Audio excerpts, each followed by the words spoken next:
Okay, so in the previous week, okay, in last week, okay, we already learned about the interrupt programming, okay, which is for the recap. Okay, you have two type of interrupt. One is external hardware interrupt.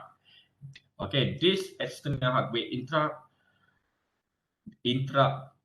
that is triggered by using a certain switch. Okay, means that you need to put a switch or press a switch in order to request an interrupt service routine. Then we have the second interrupt here, which is by using a timer. So for the timer interrupt, every time a certain interval is made, then what happens? The interrupt will be triggered. Okay, so now we are going to look at how to write a C programming for the timer interrupts.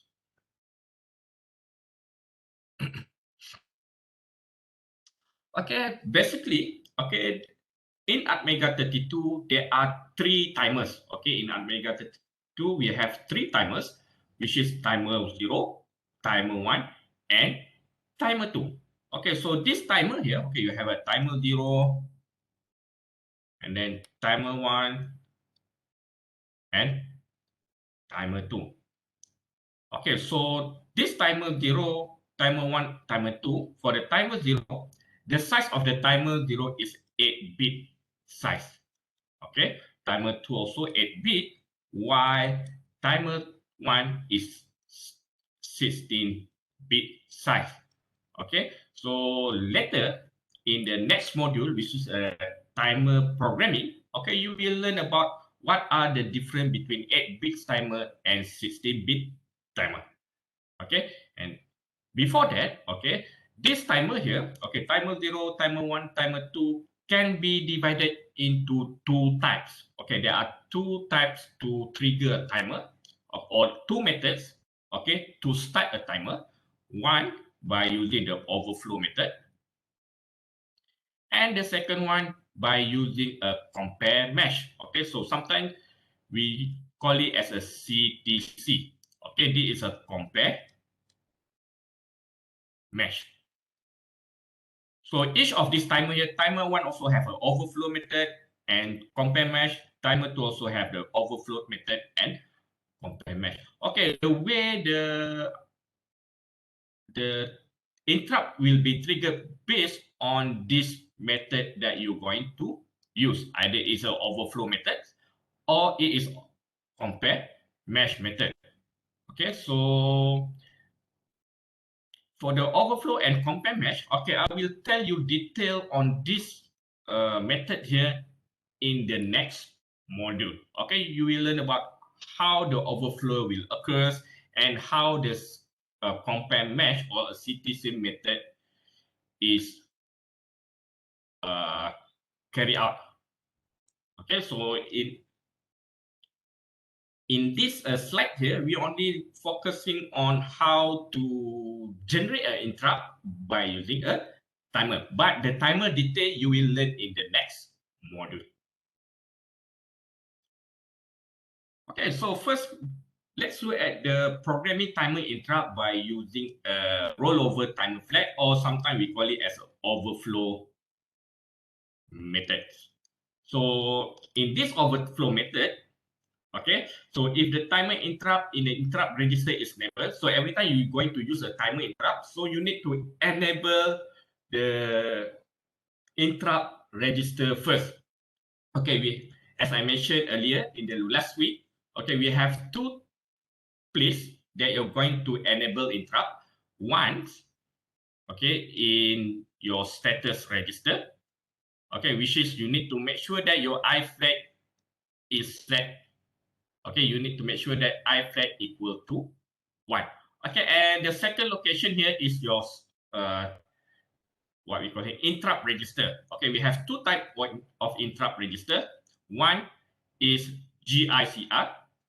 Okay, so this GICR, if you use the what we call here the external hardware interrupt, and if you're going to use the timer interrupt, then you need to enable at TIM SKEE. So now we are going to focus on this TIMSK register. Okay, so here, when you enable interrupt in TIMSK, so what happened here, the interrupt, okay, that you can use that timer interrupt. Okay, so the timer overflow flag, which is TOVX, is raised whenever the timer rolls over and the micro P jumps to the interrupt vector to service the ISR. Okay, it's something like this. For the overflow method, it's something that, okay, to make it simple, okay, you have a water bottle. Okay, and then this water bottle here, okay, let's say this water bottle, the size of this water bottle is 1 liter. Okay, so you have, so I just put the scale here.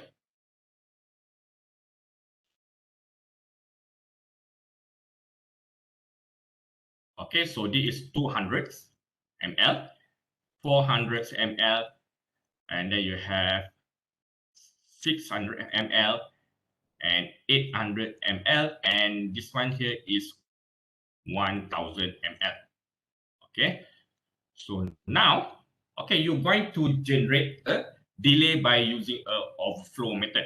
For examples, okay, you are going to generate what we call here a 4-second delay.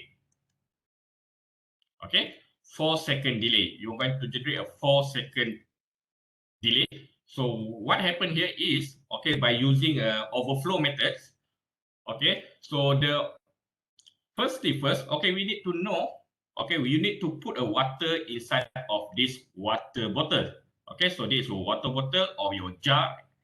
Okay, okay, to generate a 4-second delay, okay, you have two methods here. First, by using overflow.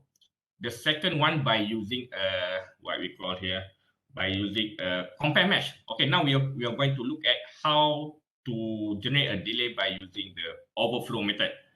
Okay, so let's, if every time you put a water inside here, okay, if the water reach, okay, so the water, the time that taken to fill up a 200 milliliter is 1 second. So every time 200 milliliter, so it will generate, sorry,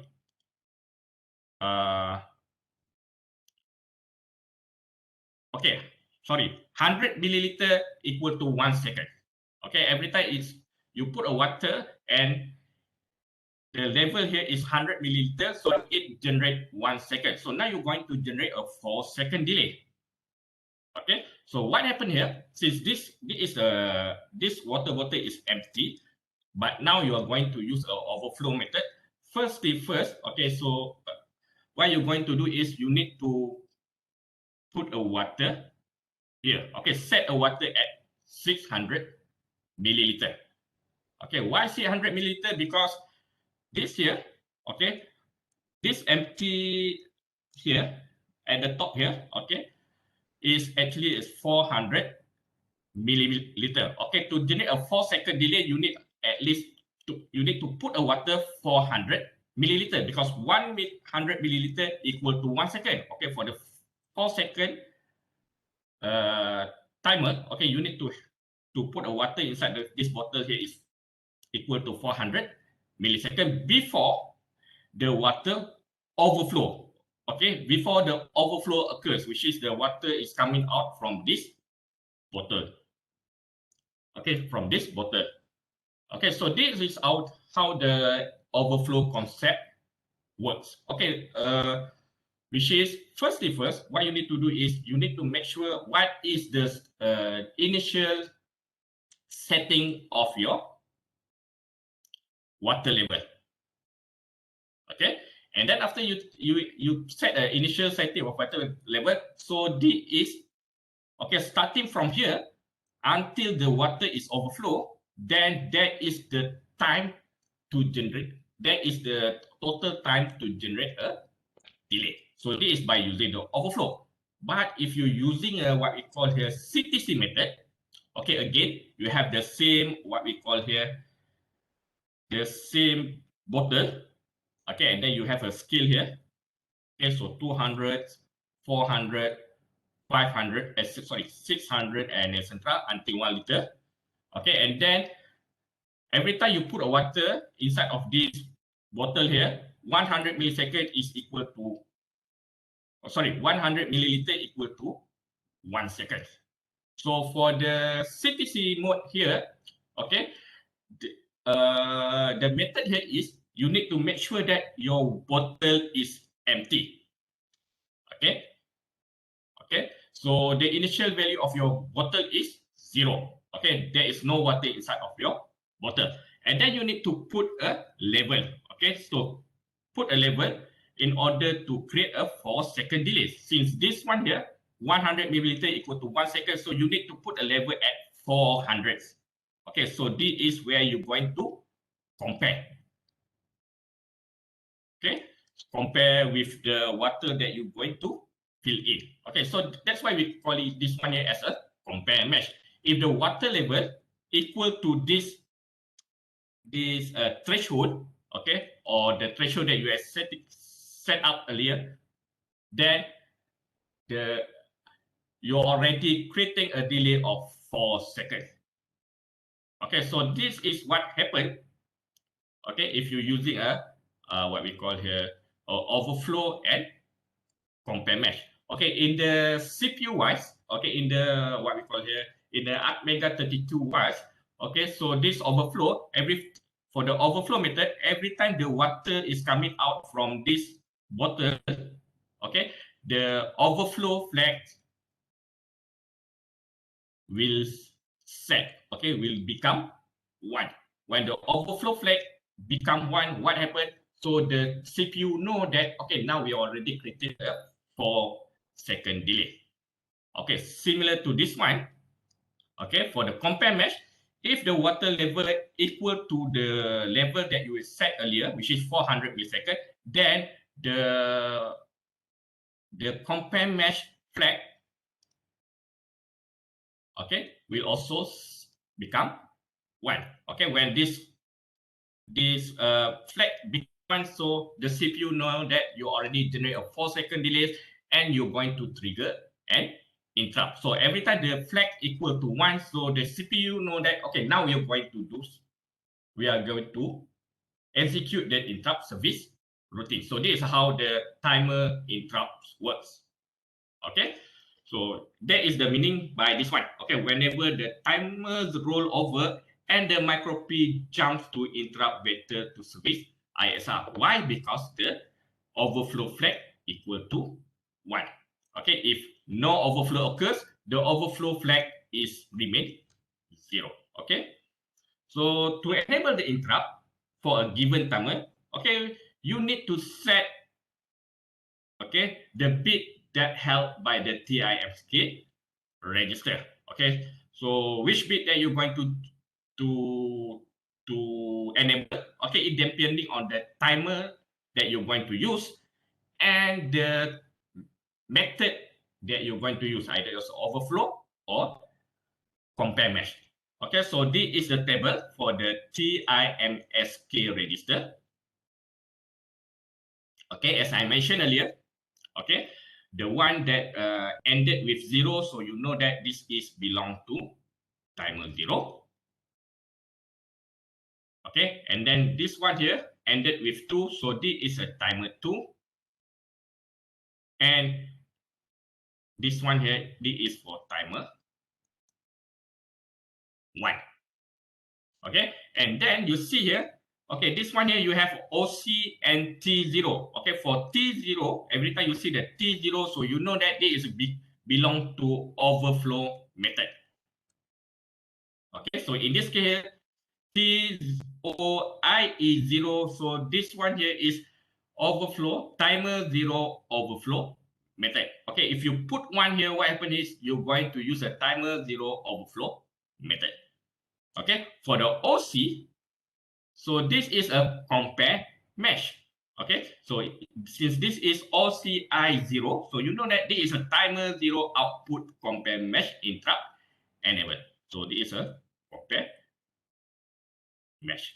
So if you're going to use a timer 0 compare mesh, then you need to put 1 at this bit. Okay, for example, okay, you're going to do a some interrupt programming, okay, by using a timer. Okay, so the timer that you're going to use here is a timer to overflow method. So how to enable the TIMSK? Okay, so you simply write down TIMSK 0B, okay, write in binary. Why binary? Because you're going to compare with this bit here. Okay, since timer 2 overflow method is at bit 6 here. Okay, so what you're going to do here is you just simply write 0, 1. Okay, make sure that bit 6 get 1 and the rest you put 0. So now what happened here, you enable timer 2, okay, overflow method. Okay, let's say you're going to enable 2 interrupts. Okay, one is a timer 1 overflow method, and the second one is timer 0 compare mesh. Okay, timer 1 overflow and timer 0 CTC mode compare mesh. So how to enable? Okay, you just simply write TIMSK and then 0B 0, 0. Where is timer 1 overflow? So this is a timer 1 overflow, and this is where timer 0 compare mesh. Okay, so this bit here. Okay, so this bit you need to put 1, which is bit 1 and bit 2. Okay, what about the rest? The rest you just simply put 0. Okay, so these 2 bits here. So this one here, what happened? This is timer 1 overflow, you enable. Timer 0 compare mesh, you enable. The rest you disable. So this is how you're going to enable the interrupt inside of the TIMSK. Okay, depending on the timer that you're going to use and depending on the what type or what method that the timer the method that you're going to use, either is an overflow method or compare mesh method. Okay, so again, now let's look at these examples here. Okay, write a program to enable, okay, to unmask the timer 0 overflow interrupt. Okay, so timer 0 overflow interrupt A. Okay, so look at this table here. Okay, no need to memorize this table because this table here will be given in your final exam as well as in your test. Okay, so no need to remember these things. Okay, so timer 0 overflow. So this is your timer 0 overflow. So how to initialize or how to enable is just simply write timer TIMSK equal to 0B000000001. Just like that. Okay, if you feel boring to write something like this, okay, this is not fancy. Okay, so you're going to show off to your friends, or I have another way to enable the timer interrupt by using a bit shifting. You also can use a bit shifting, which is you can write down TIMSK equal to, okay, shift 1. Okay, do you need to shift 1 here? Okay, no need to. Okay, so because this is at bit 0, you cannot shift 1. Okay, because, okay, so maybe you can put something like this. Okay, shift 1 how many times? 0 times. Or you can simply change this one, okay, because this is how many bits that you're going to shift to the left. Okay, instead of using this, okay, why not you just use like something like this, TIMSK, okay, put 1, okay, SGD is a shifting 1 to the left, to where? To this location, T0IE0. Okay, so you just simply T0IE0. Also same. Okay, so this either you can write something like this, or something like this, or something like this. It depends on you. Okay, let's look at B. Okay, you're going to disable the timer 0 overflow interrupt. Okay, now you're going to disable. How to disable? Okay, to disable, you just put the 0 lah. Okay, so before you already enable, then you're going to disable the timer 0 overflow interrupt. So simply write timsk equal to 0 or 0b 0 0 0 0 0 0 0 0. Or if you don't want to write something like this, you're going to write something like this, which by using a bit shifting also okay. Okay, so you just simply timsk. Okay, put 1 to TOIE 0. But okay, because this is 1. Okay, so you need to do some complement. Okay, so you need to invert this value. How to invert? Just put the tilde. Okay, so this is similar.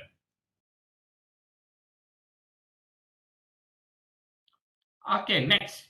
Show how to disable mask all the interrupt with a single instruction. So how to disable the all interrupt using a single instruction? So you can simply write down CLI. So you disable all interrupt globally. Okay, another examples here. Okay, so now you're going to use a timer. Okay, timer 0. Sorry, timer 2 overflow method. I don't want timer 2 overflow. Okay, timer 2 CTC mode.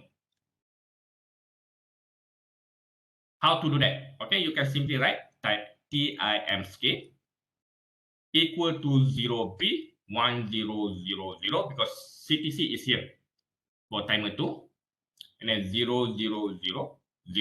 Or if you're going to use the bit shifting, okay, you can simply write timsk, okay, shift 1 to what location? This location 0CIE2 ataupun or TIMSK. Okay, shift 1 to the left how many times? Okay, because the 1 is here. Okay, how many times that you're going to shift to the left? 1, 2, 3, 4, 5, 6, and 7. Okay, shift 1 to bit 7 to the left. How many times? 7 times. Okay, so it depends on you, which one you're going to use.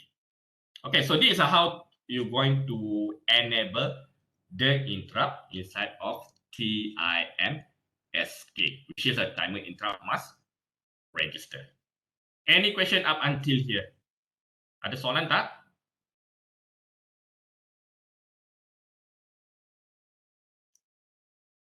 Okay, if no soalan, okay, now you're going to write the program. Okay, timer interrupt program. Okay, so what you're going to do to write down the timer interrupt program? Okay, so there is a step that you need to follow.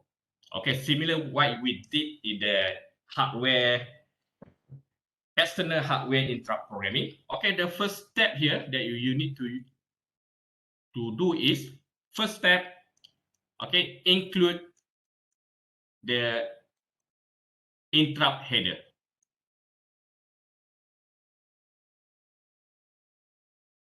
Okay, so this is the first step. So include the AVR interrupt header, and you need to include the AVR/IO as well. Okay, why? Because you have a port here. Okay, in order to use the port names, okay, you need to include that AVR/IO header.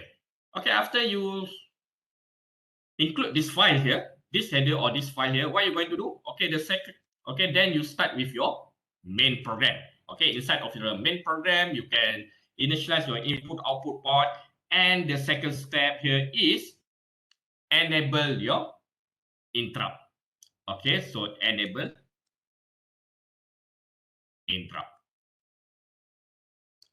Okay, there is two locations to enable interrupt. One inside of the TIMSK register, and satu lagi at the status register. Okay, so two place, ada dua tempat. One is at TIMSK, and the second one at on the status register. Okay, then after that, After you enable the interrupt, then after that, you need to do a timer setting. So this timer settings here, okay, I won't go details on this part here, because this part you will learn in the next module how to do a timer settings. So this part here, I just skip this part, okay. But as long as you know that this is the third step, which is the timer setting, then it's okay. Because the timer setting, you need to learn how to do a timer setting according to delay that you're going to generate in the next module. All right, so timer setting, after you do the timer settings, then after that, step number 4, okay, you can start with your ISR, interrupt service routine. Okay, so this is the step that you need to do in order to make a interrupt or timer interrupt programming. Okay, so let's look at these examples here. Okay, so this program use timer 0. Okay, it's telling you that it's use a timer 0 to generate a square wave on pin port B, pin number 5. Okay, you're going to generate a square wave here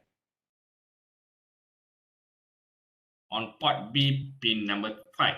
While at the same time, okay, the data is being transferred from port C to port D. So you have a port C. This port C here is connected to the switches. And every time you press the switch on this port C, it will transfer the data, okay, the value to the port D and display it on the on the LEDs. Okay, so now we're not going to identify which one is the interrupt programming, which one is a main programming. Okay, so in this case here, okay, which one is a main programming? Is it to generate a square wave or to transfer a data from port C to port D? Can you tell me? Anyone? Square wave. Okay, so the interrupt is a square wave. Okay, so this is your interrupt, ISR. Okay, to generate a square wave, it belongs to your interrupt service routine. What about this? Send the value from port C to port D. So this is actually your main program. Okay. So what you're going to do? Okay, so now we're going to see how to write the program.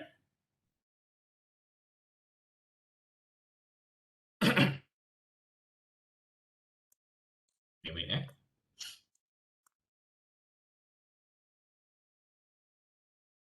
All right. So first, I make it smaller. Okay, step number 1. What you're going to do on step number 1? Okay, include all the headers here.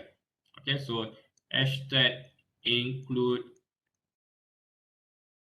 avr/io.h and then hashtag include avr/interrupt.h. Okay, so this is your first step. Okay, and then after that, okay, you can start with if there is no other define or other file that you're going to include, then you can start with the what we call here main program. So int main void, and you can start with your open curly bracket and close curly bracket down here. Okay, so close curly bracket down here. Okay, so inside of this main program, so what you're going to do? Okay, first, we need to initialize the input output ports. Okay, since this one here, you have 3 ports here, port C, port D, and port B. So we need to identify port C is belong to input or output, port D is to what port, and port B you need to initialize as at as a what port? Okay, port C. Is it an input port or output port? Input port. Okay, input port. So DDRC equal to 0. 0. Okay, and then after you initialize this port C as an input, what are you going to do next? Pull up the resistor. Okay, enable the pull up resistor. Why? Because you connected this port C to the switches. Okay, enable the pull up resistor. So how to enable the pull up resistor? Simply write down port C equal to OX FF. FF. Okay, so pull up resistor. Okay, next, what about port D? Connected to LED. So this one here, DDRD equal to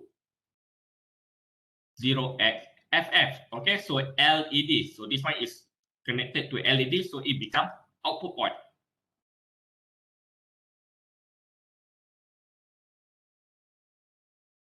Okay, what about port B? Okay, now you're going to display, okay, you're going to produce a square wave on this port B pin number 5.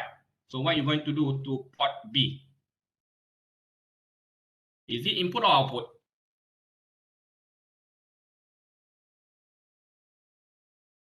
Output. Okay, output as well. Okay, so you, since this one is port B pin number 5, so why not we make the whole port B as an output? Okay, so you simply write down OX FF. So port B also you make it as a output. Doctor, if we specify the number 5 only the output, is that okay? Also can, but if you what you call it, if you do that, okay, the rest of the bit you need to make it as an input. Oh, so if okay. Okay, doesn't matter. Okay, as long as I'm looking at the port bit, as long as the port bit is our output, then it is correct. Okay, next. Okay, after you initialize, okay, then what you're going to do? The second step here, enable the interrupt. Since this one here, we're going to use a timer 0 and rollover timer flag. So you're going to use a timer 0 overflow method. Okay, so by looking at this TIMSK, where is the timer 0 overflow method? At this bit here. Okay, timer 0 overflow method. Okay, you need to enable at this bit here. So TIMSK equal to 0B00000001. Okay, so this is timer 0 overflow. And after that, what are you going to do?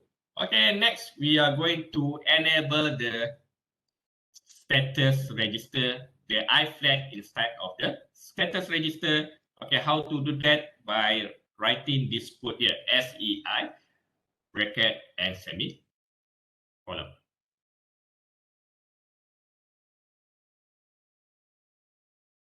Okay, then step number 3. Okay, so this is step number 2.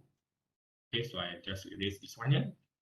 Okay, what about step number 3? Okay, step number 3 is your timer setting. So I just put the timer setting here. Okay, so this timer setting, so this is your timer setting.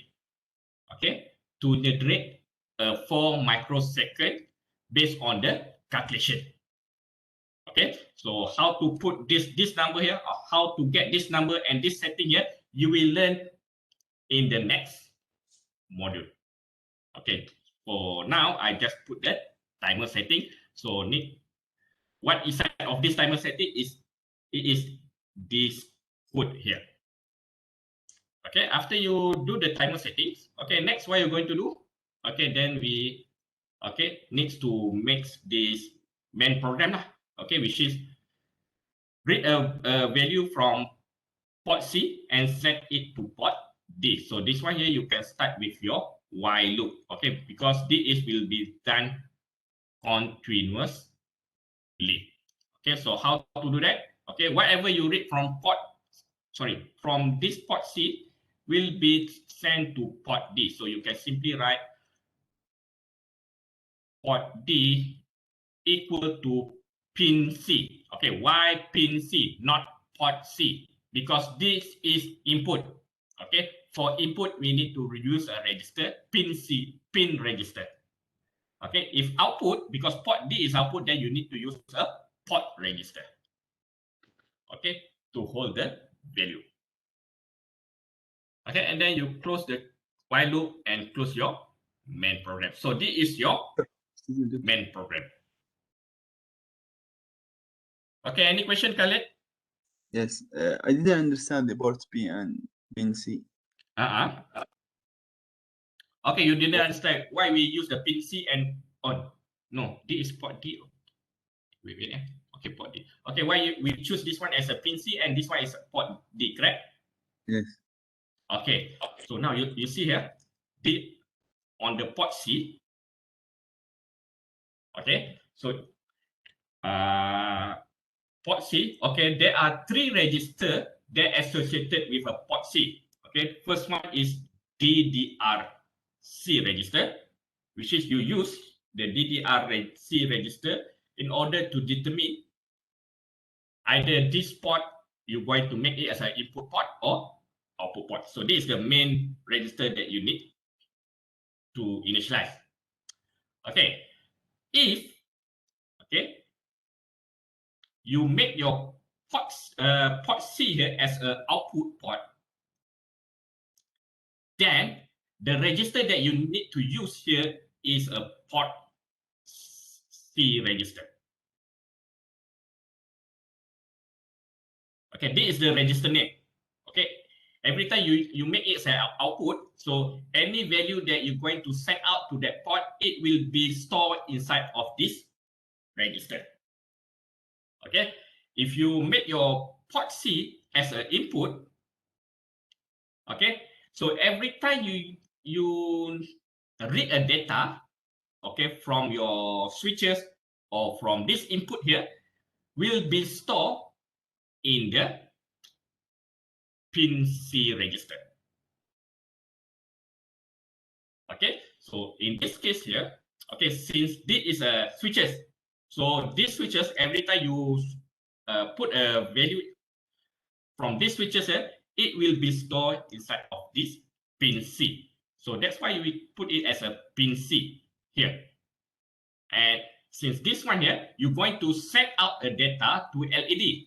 Okay, so since the port D, okay, you make it as output, so the register that you're going to use in order to send out the data from CPU to your LED is by using the port register. So that's why port D, okay, this is an output equal to pin C.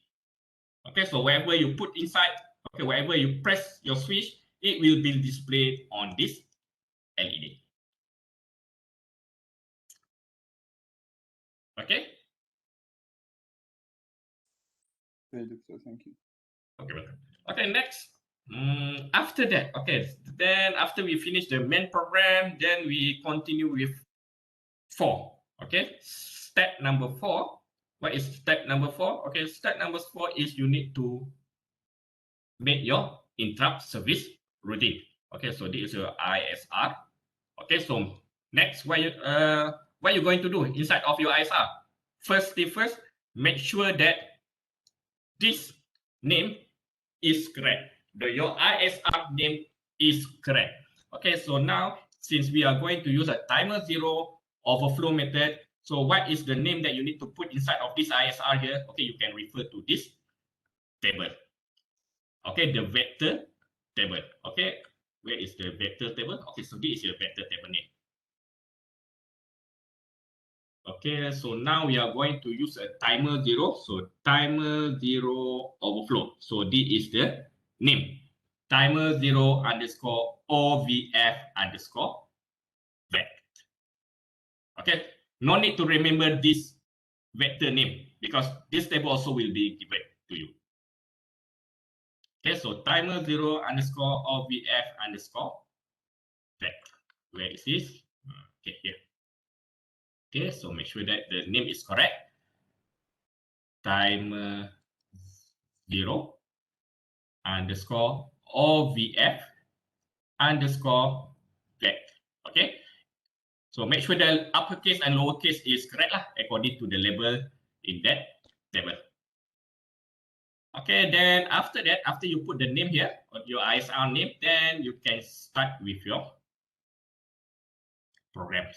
Okay, since now, okay, we're going to what we call here, generate a square wave. Okay, so a square wave is actually you're going to toggle lah. Okay, you're going to do the toggle, which is first you're going to make it a lower level signal. Then after that, high signal, then followed by lower signal, high signal, and lower signal. So this is actually a toggle, but with a certain delay. So this is the delay that you going to generate. Okay, so since in this example said, it's telling you that it's going to generate a 4 microsecond delay. So this is a 4 microsecond delay for logic 0 and 4 microsecond delay for logic 1, and it will keep repeating. Okay, so how to do that? Okay, so for toggling, okay, you can use the exclusive OR operation. Okay, so port B, okay, why port B? Because this is output there. Port B equal to port B exclusive OR with what value that you're going to do exclusive OR here? Okay, with okay, I make it smaller. 0B 001. Okay, why I put 1 at bit 5? Okay, because it is port B pin number 5. Okay, and then 0 0 0 0 0.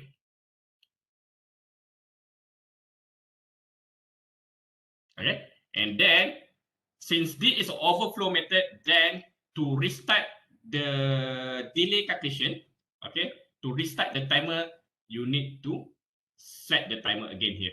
Okay, see this coding here. Okay, then you have another coding which is set the timer again. Okay, here is set timer again. Okay, so for the overflow, okay, the interrupt only occurs one time. Okay, if you're going to make it a predictably, okay, which is or to occurs many times, so you need to set again the timer inside of your ISR, interrupt service routine. Okay, so this is how you're going to write the program by using a timer for the overflow method. Okay, any question up until here?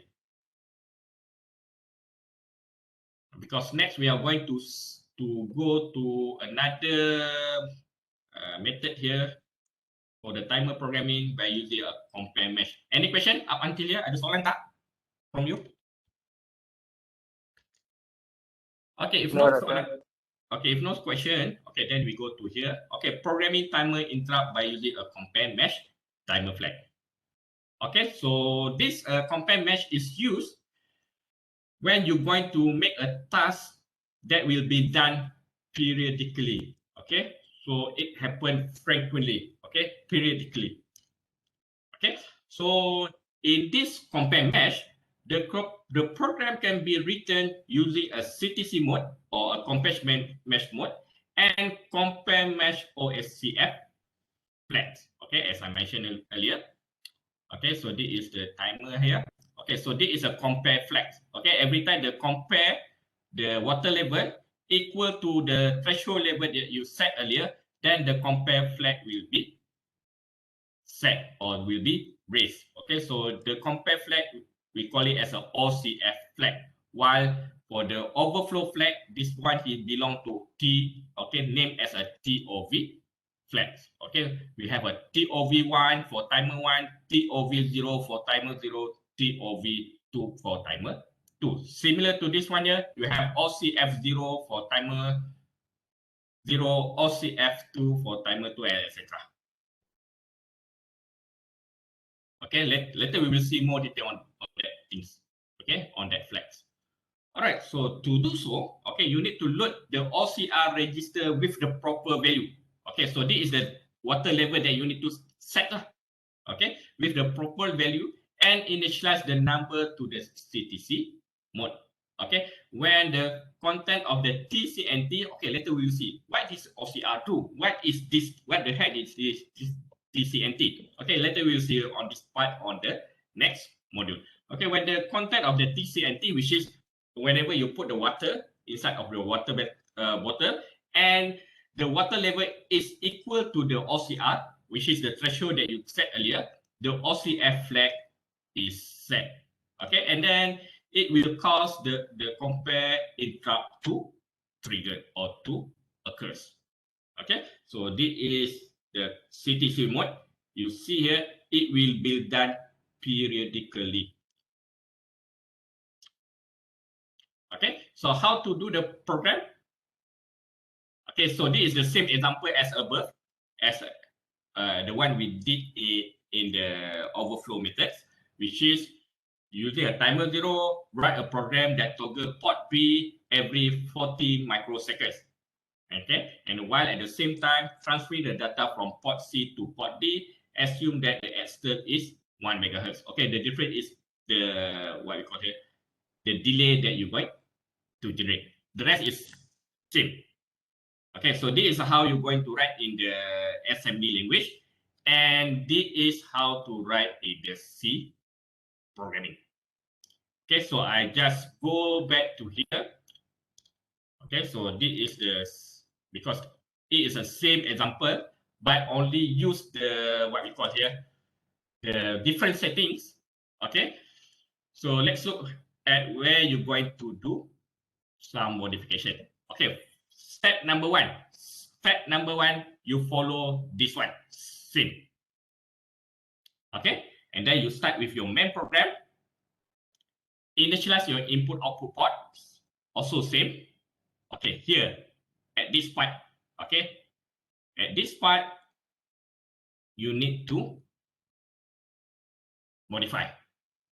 Okay, since now you are going to use a timer 0 overflow, so your TIM scale will be, the value of your TIM scale sama dengan 0B00000010. Okay, so this is timer 0 CTC mode. Okay, only this part you change. Okay, so this is to enable the interrupt. Okay, you need to enable at timer 0 CTC mode. What about SEI? SEI also same. Okay, then after that, timer setting. Okay, so the timer setting is depending on the how long the delay that you're going to generate. Okay, so the timer setting is based on the calculation lah. So timer setting, I just leave with something like this. So this is actually, okay, the timer setting is different lah because you use this different method. Okay, so this is the timer settings here. Okay, later we will see how to put the value inside of this register here, OCR0, TCCR0, and so on. Okay, and then, okay, what about the while loop? While loop also same. And at the same time, inside of this while loop, you're going to send out whatever the value from port C, okay, which is that you receive from this, what we call here, switches here, and then you display it on the LED. So this is also same. Okay, so inside of the main program, only this part you need to change. Okay, you need to modify on the TIM scale and then at the timer settings. Okay, so two parts here. Okay, then after that, step number 4. Is it too fast for you? Laju ke? Okay, step number 4. Okay, you are creating the ISR. Okay, so ISR, so you need to put the ISR. So what is the ISR name? So this name here need to change lah. Okay, which is timer 0. Okay, and then followed by, okay, this one also I not remember. So you need to refer to this table here. Okay, timer 0, where is the table? Yeah, this one. Okay, so timer 0 compare mesh, timer 0 underscore com underscore vet. Okay, so this is you need to use this name. Okay, for the timer 0 compare mesh. Okay, so just simply change to timer 0 com COMP underscore vet. Okay, and then open bracket, close bracket, and do toggle at port B pin bit number 5. Okay, so this is the same things here. And set timer, do you need to set timer again? No need. Okay, so this one, no need. No need to set the timer again because the compare match will be done periodically. Okay, so this is the programs.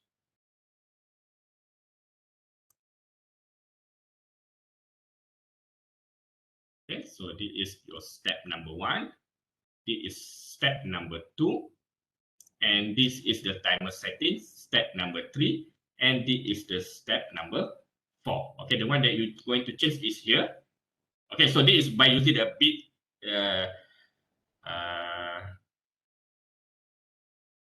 what we call here, bit rotation or bit shifting. Okay, and then here you need to change the settings, and here the timer names also you need to modify. Okay, you see here, no need to reset or no need to set again your timer for the CTC mesh. Okay, for the CTC mode. Okay, so that is for the timer interrupt programming. Any question up until here? Ada soalan tak? Okay, for those who just joined in, okay, please sign the attendance by clicking the link that I provided in the chat box.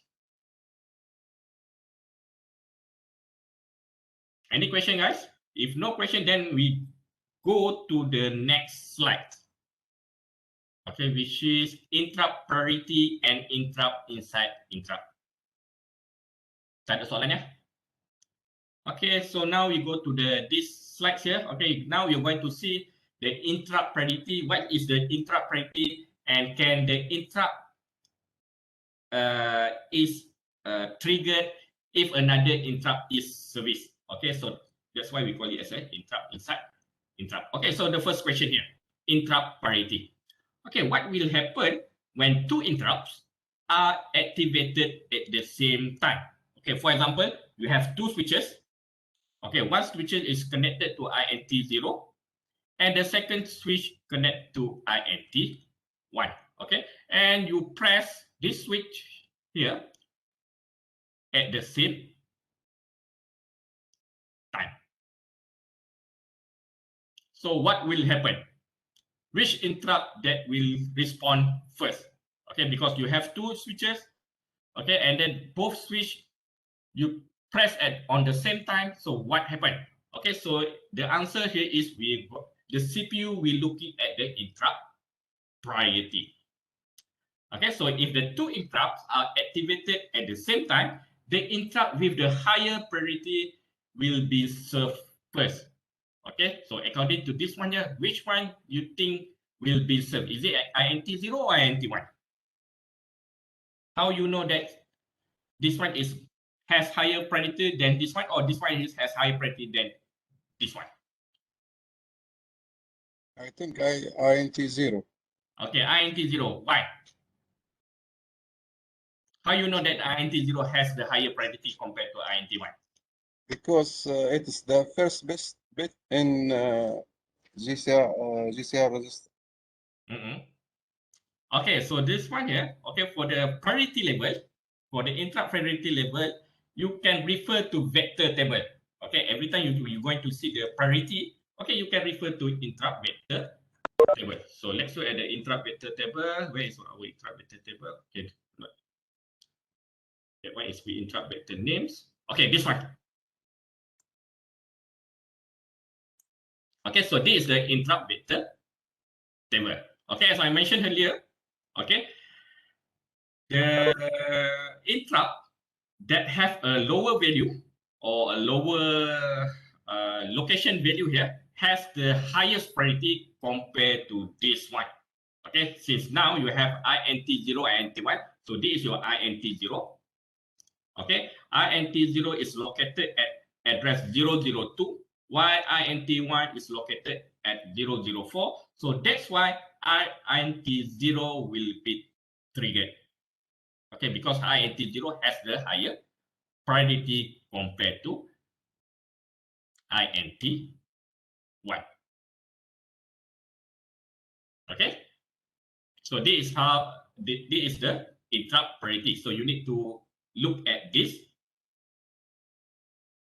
table here. Okay, so the one that with the address location at 00 has the highest priority and the lowest priority at 00 to F to 8. Okay, the larger the number of the addresses, the lower the priority is. Okay, so that is the interrupt priority. Okay, next we are going to look at interrupt inside interrupt. Okay, so now what will happen if your AVR is executed and ISR belong to an interrupt and another interrupt is activated? Okay, for example here. Okay, so this is the switches. Okay, you have switch.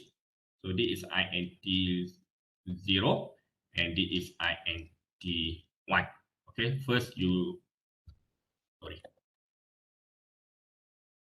T1. Okay, first you do the INT1 and then in the middle of INT1, okay, so this is your ISR.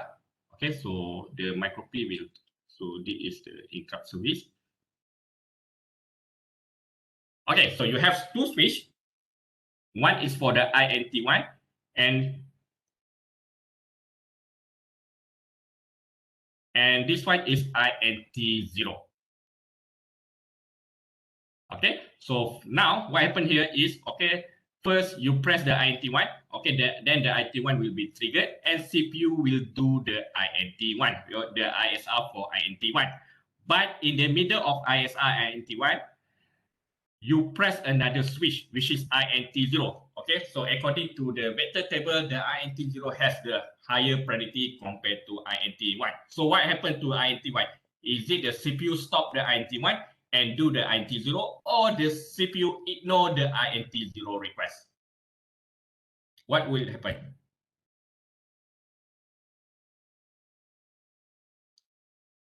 Okay, so in this case here, CPU will ignore the INT0 request. Okay, why? Because the CPU currently do the interrupt service routine for INT1. Okay, so this is the explanation here. When AVR begin to execute an ISR, so it will disable the I bit in status register. Okay, when the ISR is executed, okay, what happened here is the I bit, okay, here at this point, I bit become 0. So what happened when I bit become 0? Means that all the interrupt is disabled. Okay, so you cannot do another interrupt. Why? Because the I bit is 0. What is the condition?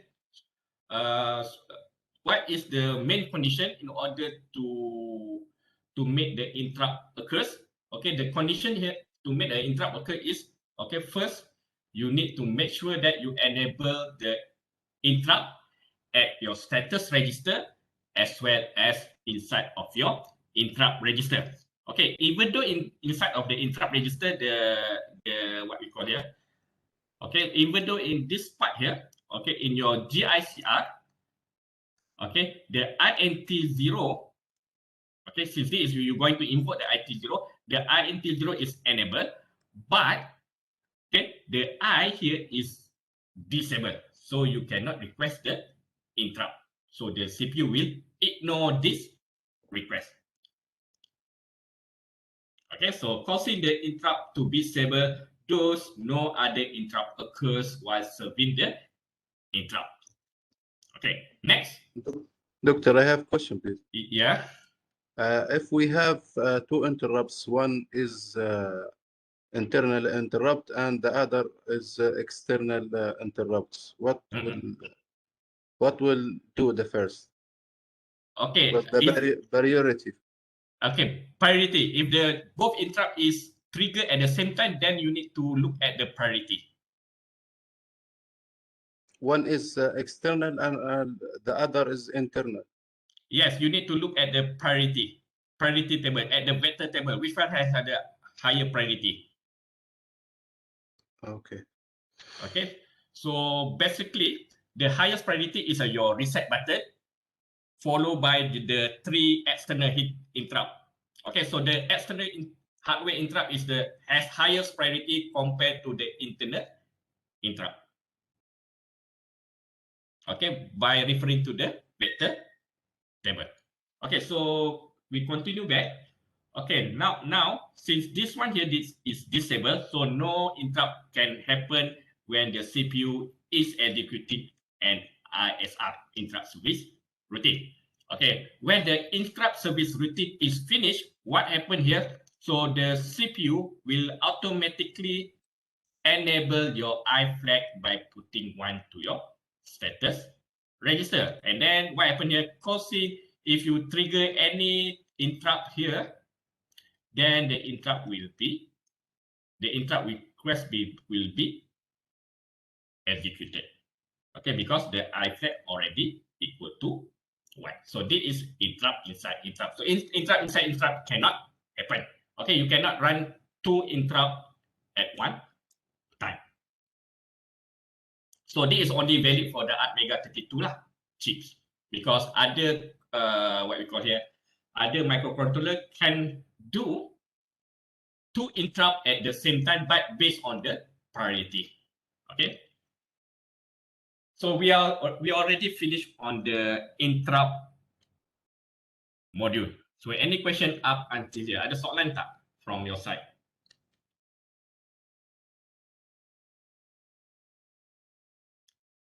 Okay, because after that we are going to look at these examples here. Okay, the final exam question. Any question, guys? No. Okay, if no question, then we go and look at the first exercise.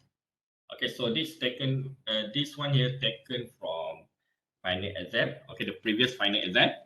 Okay, so you are asked to design a decoration lighting system with LED for client. So you have 8 LEDs are connected. Okay, to do a decoration lighting system. Okay, the system will be placed on the front desk of the client shop to attract the customer to their shop. The placement of the LED is in a row. So you have an LED, you connected them in a row. Okay, so the client also requests to have two different set of sequential, okay, which have been identified in table below. Okay, so this is the pattern. Okay, you have two patterns here because the client requests to have two patterns. Pattern 1, so this is the pattern. So what happened? Okay, by looking at this sequence here, okay, the red indicate the LEDs on. So you have 8 LEDs. Okay, so what happened for the pattern 1? Okay, you're going to do a blinking LEDs. Okay, which is the first sequence, all LEDs are turned on. Okay, you see here, all LED are turned on. While second sequence, all LEDs are turned off. And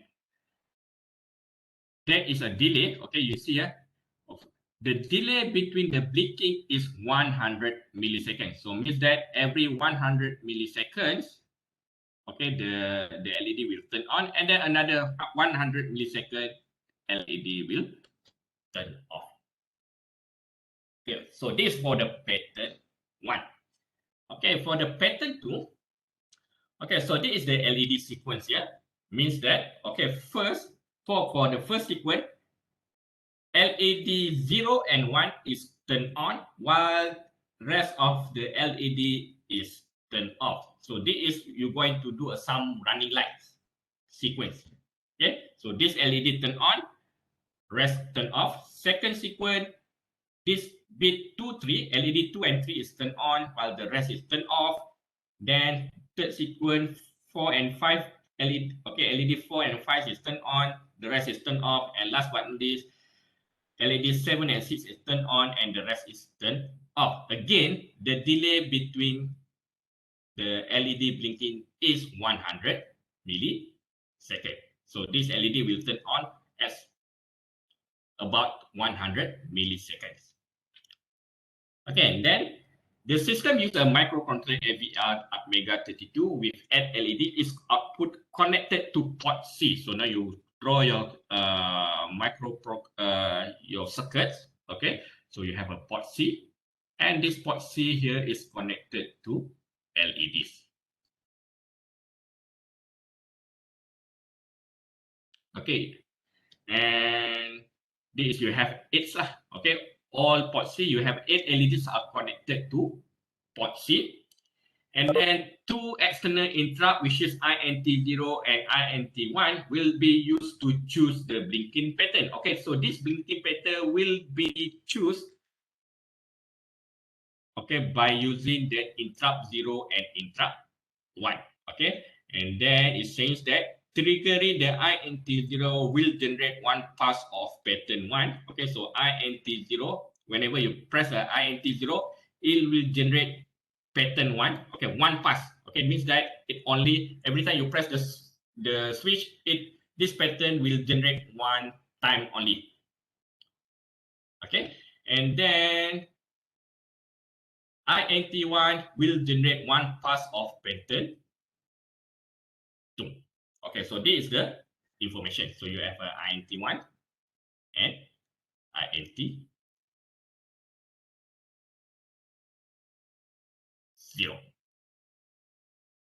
Okay, so now from this what we got here. Okay, before that, what's next? Okay, the CPU frequency is 1 megahertz based on this information. Okay, so it's telling that the CPU, the processor speed is 1 megahertz. And let's, okay, assume that, okay, because you not learn the timer programming yet. Okay, so let's assume that this 100 millisecond delay is given.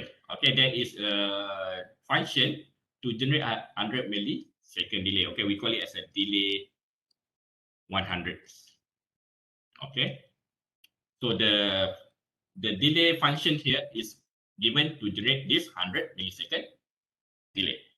Okay, so now what you're going to do? Okay, you're going to do some programming.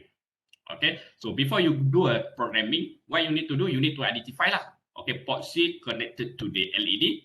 What about INT1? INT1 should be connected to what pin?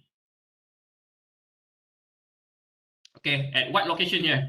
You need to connect INT1 and INT0. Can anyone tell me? This is external hardware interrupt. So the external hardware interrupt, you need to use a switch. Okay, so where is the switch that you need to put for INT0 and INT1?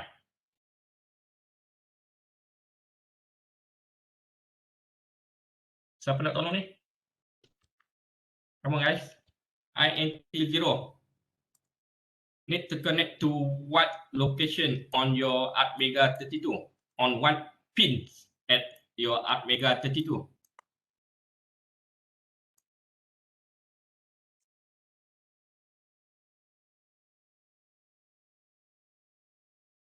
Mana? Okay, INT0. Yes. Board B. Port B, is it port B or port D? Azari. Port donkey or port ball? Which one are you referring at? INT0, board D. Port Port- D2. Okay, port D2. Okay, so this one is PD2. What about INT1? port D3. Okay, so this one is port D3. Okay, thank you, Kelichi. Okay, so Okay. port D2 need to connect it to INT0 and PD3 is connected to INT1. So this is your ATmega 32 circuits. So based on these circuits, then after that you can do your programming. Okay, so let's do our programming here. Okay, since this is external hardware interrupt, so what is the first step that you're going to do?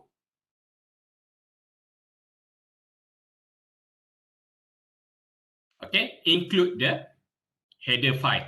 Okay, so hashtag include avr/io.h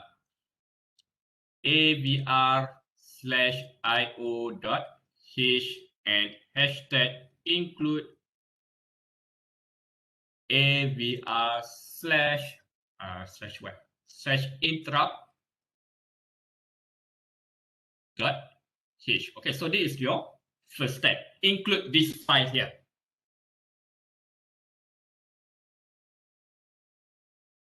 Okay, and then the second step. What is the second step? Okay, so this one here assume that this to generate 100 milliseconds delay, assume that the delay function is given. So you just use this delay function. You don't need to what we call here calculate the delay, or you no need to use the timer function, okay, to generate this 100 millisecond delay. Okay, next step 2. Okay, before we do the step 2, we started with our main program. So int main void. Okay, open curly bracket and close curly bracket down here. Okay, so inside of the main void, what is the first thing that you need to do? You need to initialize your input output port. Okay, so port C is your output port. So port C, sorry, DDRC equal to OXFF. So you make your port C as an output port. And then what about PD2 and PD3? Since this one here, you are connected to INT0 and IT1. So PD2 and PD3 must initialize as a input port. Okay, you can use the DDRD equal to 0B1111 and then 0011.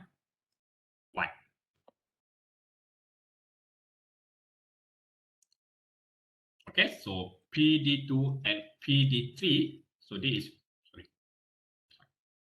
Okay. I cannot change the color already. Can I change the color? Okay. So PD2 and PD3 now become input port. Or you can simply make the whole port D as an input port. Okay. Okay. Or you can simply make DDRD equal to 0. Make all the port D as a input port. Okay. And then after that, okay, you need to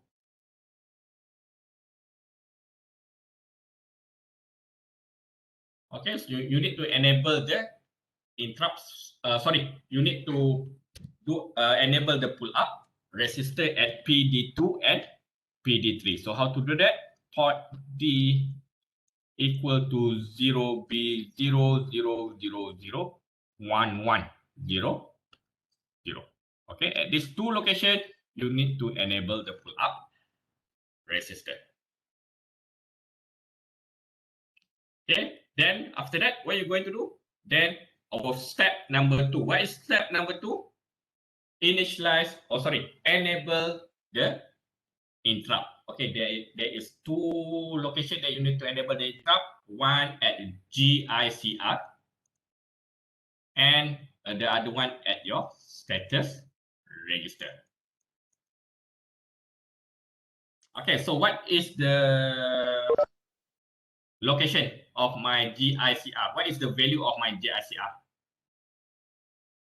Can anyone tell me? 0B Recall back. Okay, you need to recall back the GICR. So this is your GICR. Okay.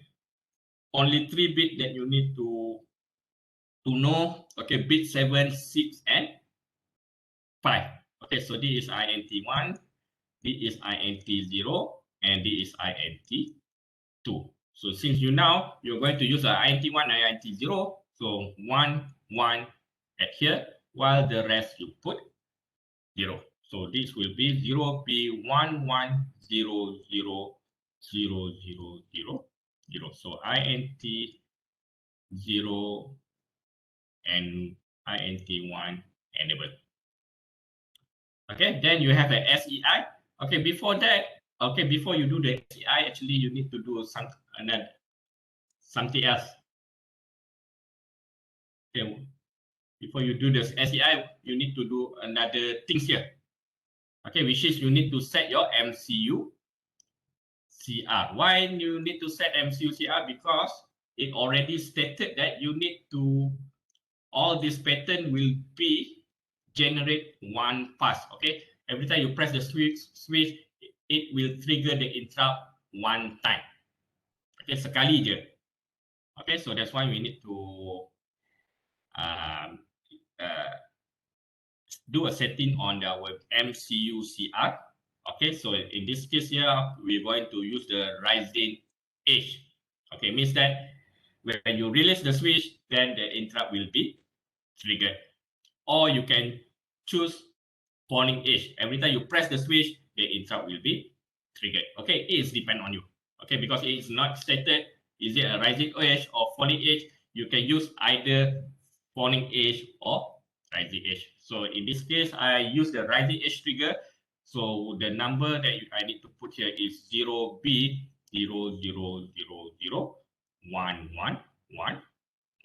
Okay, so this is a rising edge for INT0 and INT1. Okay, then after that, followed by SEI. Okay, enable the I flags globally. And then, okay, I need to do a while loop. Okay, while one, open curly bracket and close curly bracket. Is there any main program inside of my while loop? According to this question here, ada tak main program for this question? Is there anything task that I need to do while I'm waiting for interrupt 0 and interrupt 1 requested? No, Doctor. Okay, if no, then you just simply leave it blank. If yes, then you need to put something inside here based on the task that you need to do. Okay, so this is a step number 2. And then after that, we already finished the step number 2. And now we are going to do step number 3. I will make it smaller because I'm going to see this, what we call it, these patterns here. Right, step number 3. So what is step number 3? Okay, I need to do the ISR, interrupt service routine. Okay, I have 2 ISR here, one for INT0 and the other one for INT1. So you need to make 2 ISR. Okay, so what is INT0? So INT0 underscore vet. The open curly bracket and close curly bracket for INT0. Okay, so what is the pattern that I need to show to INT0? So this is the pattern that I need to show to INT and inside my INT0. Okay, the first one here. Okay, I need to make this sequence. Okay, so the sequence that I need to send out here is this, all the LEDs turn on. Okay, so based on this question, it is not stated whether this is a common-ended or common-cated. Okay, you can use either common-ended or common-cated, but according to my drawing here, okay, I use the common-cated. Okay, common-cated. So for the common-cated, what is the value that I need to give to my micro-P in order to turn on this LED? FF. Okay, If I need to diff 1. Okay, 1 LED turn on, if 0 LED turn off. So in this case here, because the all LED is turned on, so I can simply write down port C, okay, which is the port that I connected to the LEDs, equal to OXFF. Okay, you can use the hexadecimal or you can use the binary numbers. Okay, port C OXFF. Then what's next? Okay, call the delay 100 milliseconds. How to call the delay? Just use this delay function here that already been provided. So delay 100.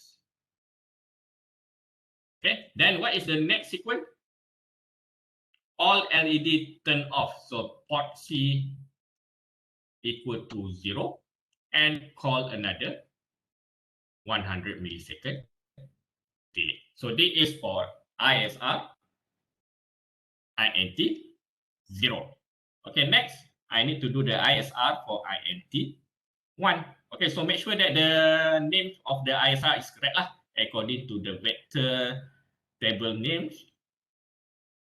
Okay, so this is the pattern that I need to write inside of the interrupt service routine for INT1. The first one here, okay, you see here, this is the first pattern. Bit 0 and bit 1 turn on while the rest of the bit turn off. Okay, so in this case, you can use the binary number. Okay, no need to change to hexadecimal. Okay, so port C equal to 0B000000, sorry, 1, 1. Okay, so only 2 LEDs is turned on while the rest of LED is turned off. Then call a delay.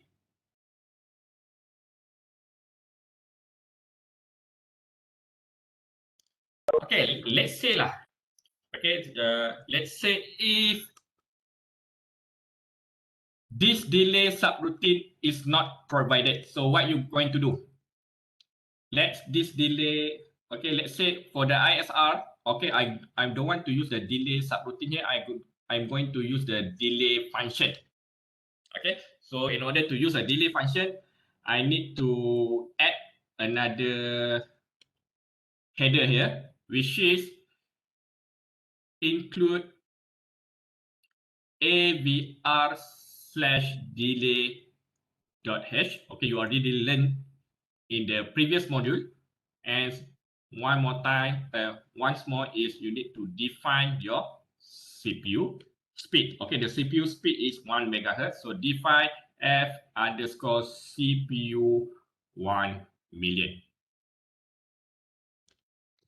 Okay, so now I don't want to use this delay function, delay 100 millisecond that I provided. Okay, I'm going to use a delay ms delay function here. So what I'm going to do here is, okay, I just simply write down underscore delay underscore ms, and what is the value that I need to put here? Hundreds, because you are going to generate 100 milliseconds. Okay, and then after that, second sequence. Okay, do the second sequence. Port C. Okay, so port C equal to 0B0000, and then this LED will turn on while the rest of the LED turn off, and then call my delay ms function. Okay. The third sequence is port C 0B00110000. Okay, call a delay 100 milliseconds. And last but not least is port C 0B11000000, and call the delay underscore ms100. Okay, so this is my interrupt service routine for INT1. So we already finished the whole programming for this question. Doctor, Yeah. is it necessary that we, after writing the ISR, Mhm. need to do if the button is pressed and then it will display, it will turn on the LED. So I don't know, is it necessary to write that one? Not necessary, because this is interrupt. It will trigger automatically. So you don't need Okay. to check the switches. Okay, the Okay, condition of the monitor. Okay. switch. Okay. Okay, thank you, Kalichi. That is a good question from. Okay, so any other questions, guys?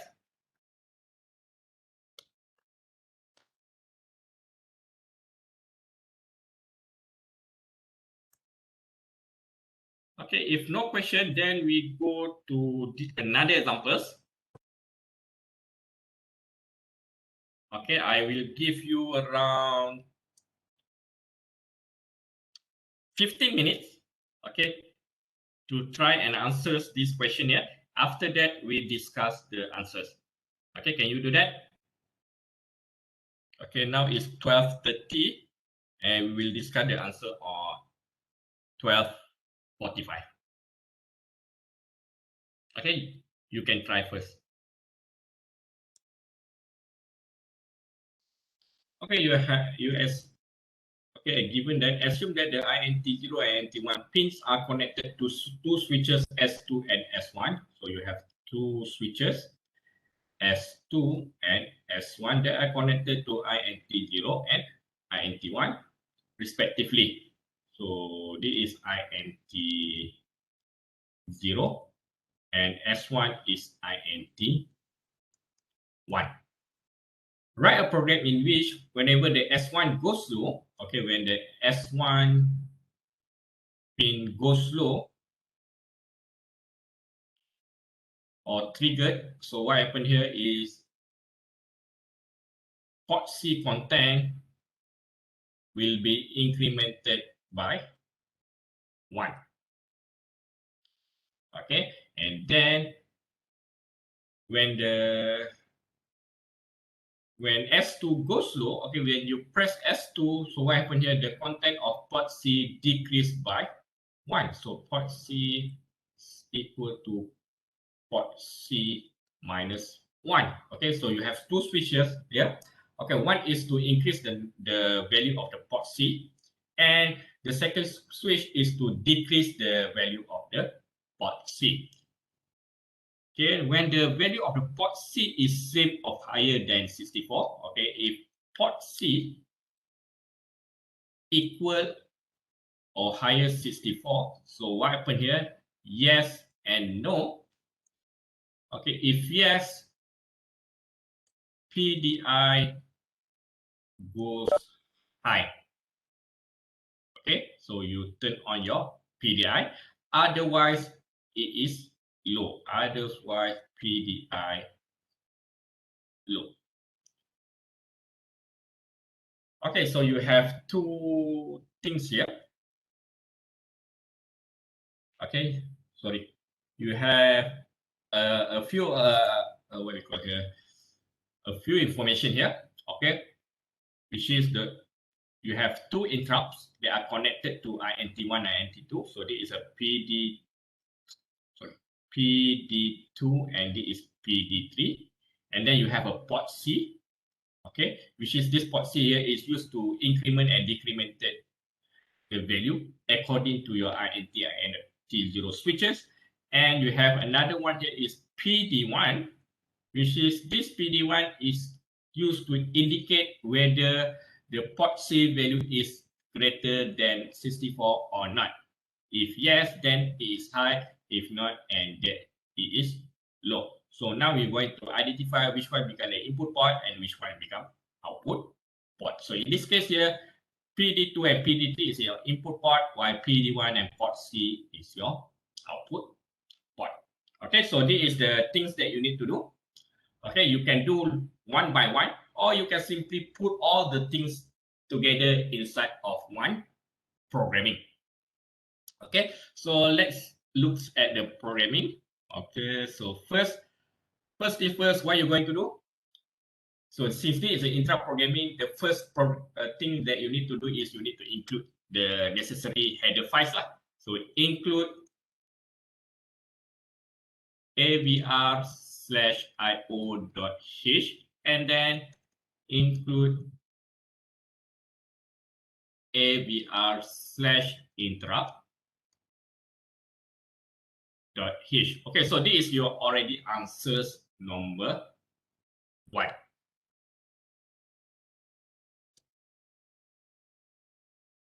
Okay, declaration of interrupt vector. Okay, so because this question here is asked in for the assembly language. Yes, for the assembly language, we need to declare the interrupt vector. But for the C programming, you want the declaration of interrupt vector is not required. Okay, as long as the ISR service routine, the name of ISR is correct, then it is actually equivalent to declaration of interrupt vector. Okay, so we just go to step by step the one we learned earlier. Okay, so this is your step 1, and then after that you start with your int main program. So here, what you're going to do here is you need to initialize your input output port. Okay, so this is where the question number 3, which is you need to initialize your port and pin accesses in the program. Okay, so in this case here, okay, you have a port C. Port C need to make it as an output port, so OXFF. And then you have a port D, which is this port D here. If you see here, this port D is have a combination of input and output port at the same time. Okay, so you have 2 inputs and the rest you make it as a output port. Okay, so 1 1 1 1 0 0 1 1. Okay, so this is the PD1 and this is your PD2 and this is your PD3. Okay, after that, after you initialize the PD1, PD2, and PD3, then you need to enable your pull-up resistor accordingly lah. Okay, at your PD2 and PD3. So 0, 0, 0, 0, 1, 1, 0, 0. Okay, so this is the things that I'm looking at. Okay, then after that, you need to do, what step you need to do? Okay, enable your interrupt tools. Okay, there are 2 locations to enable this interrupt, one on the GICR, so 0B. So what is the value? Since it is INT0 and INT1, the value will be 1 1 0 0 0 0 0 0. And then after that, okay, always make sure that you select the either falling edge trigger or negative rising edge trigger in order to make sure the interrupt only happens once every time you click your switches or every time you press the switches. So you can do it at the MCUCR register. Okay, what is the value that you're going to put here? Okay, so now we are going to use the falling edge. Previously we would use the rising edge, betul tak? So now we're going to use a falling edge. So this is the value that you put 0 0 0 0 and 1 0 1 0. So this is falling edge for INT0 and INT1. Okay, next. After you set the falling edge trigger, next what you're going to do, okay, enable the global interrupt at the I flags and then start with your main program. Sorry, while loop. Okay, because this is your main program and start with your while loop. So what you're going, is there any main program inside of the while loop? No main program inside of the while loop, so you leave it blank. All right, so next, after that, okay, what we're going to do here is we're going to do the INT0 and INT1. Okay, so INT0 and INT1. So ISR, we do the INT0 first. INT0 underscore vet. Okay, make sure that this is correct. Okay, so this is to answer this question lah. Okay, write the code that implement the INT2, and then initialization of any relevant interrupt used in the program. Okay, we already initialized all the interrupt used in the program, and code for all relevant interrupt service routine. Okay, so all the code which is including the main programming and as well as INT. Okay, INT2 in this question here, no INT2. It is either INT0 or INT1. So this one is incorrect lah. Supposedly it's supposed to be INT0 or INT1. Okay, now we are looking at INT0. So what the INT0 do? Okay, so here INT0 is connected to S2. Okay, so INT0 is connected to S2. So this is S2. What happened to S2 when your S2 is triggered? Port C sama dengan port C minus 1. So this is what happened here. Okay, so you simply write down port C equal to port C minus 1. Okay, do we to finish here? Not yet. Okay, why? Because you need to compare the port C, okay, with 64. Okay, to do that, okay, you can simply put the program inside here, but you need to do both lah for the INT0 and INT1 for the comparison. Okay, so since this one here, okay, so I just create another function. Okay, so I create another function called check value. Okay, so this is another subroutine, check value subroutine, in order to check the value of port C, either it is greater or equal than 64 or not. If not, or if you not use create this what we call here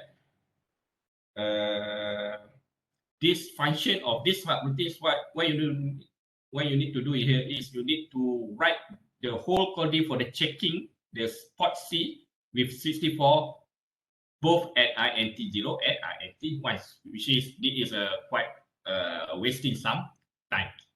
Okay, so check the value and close my ISR for INT0. Okay, then followed by ISR INT1. So INT1.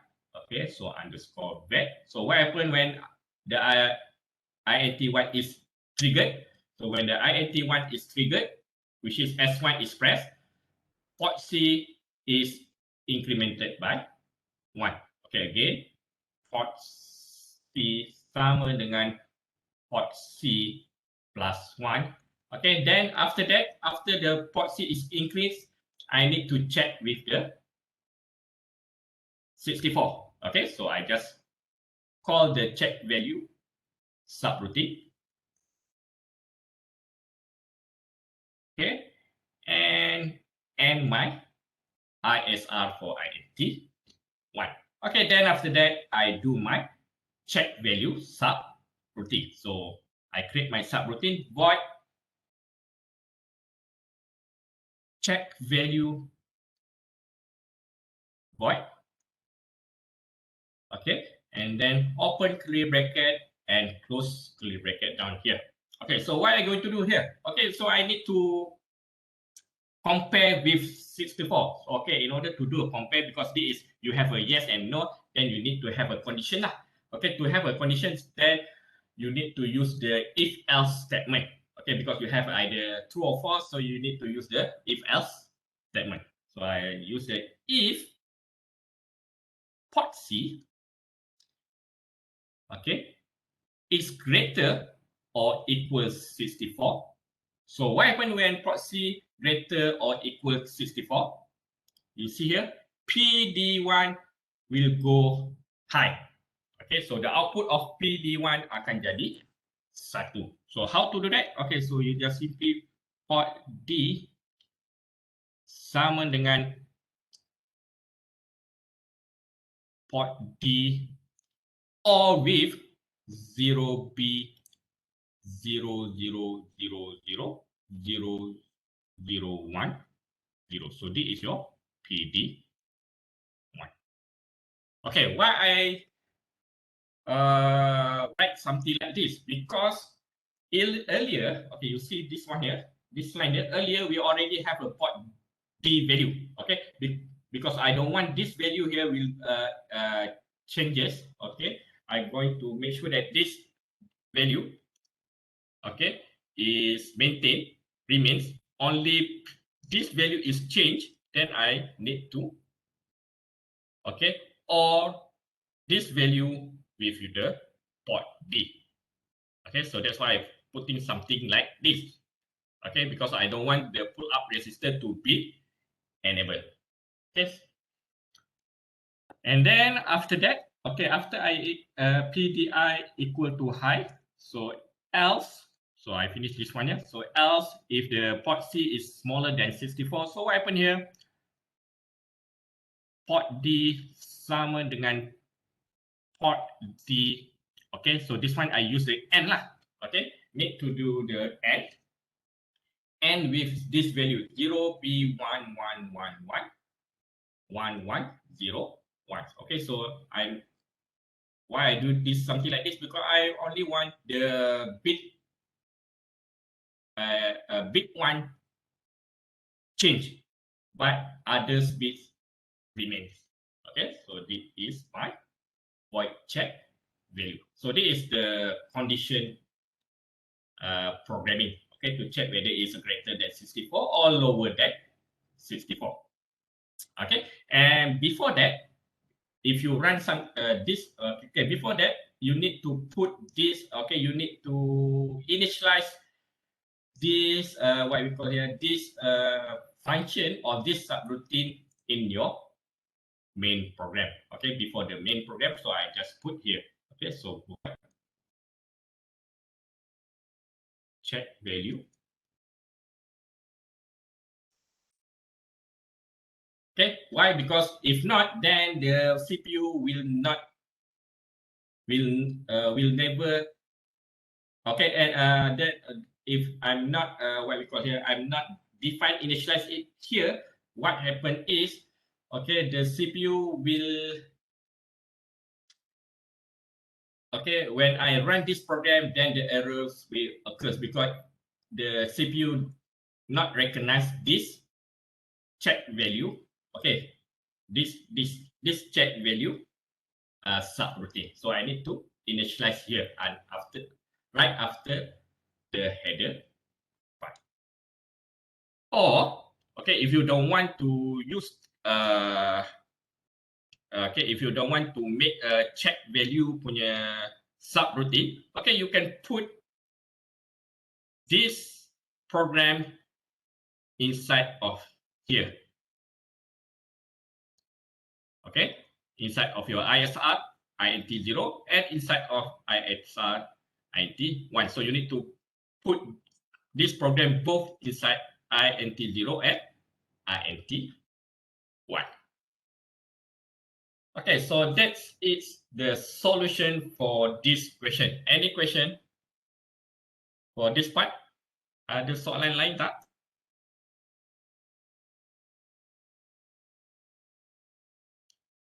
Okay, if no question, then I think we stop here. Okay, and then next class we will start with a timer programming. Okay, so thank you class. See you next week. And make sure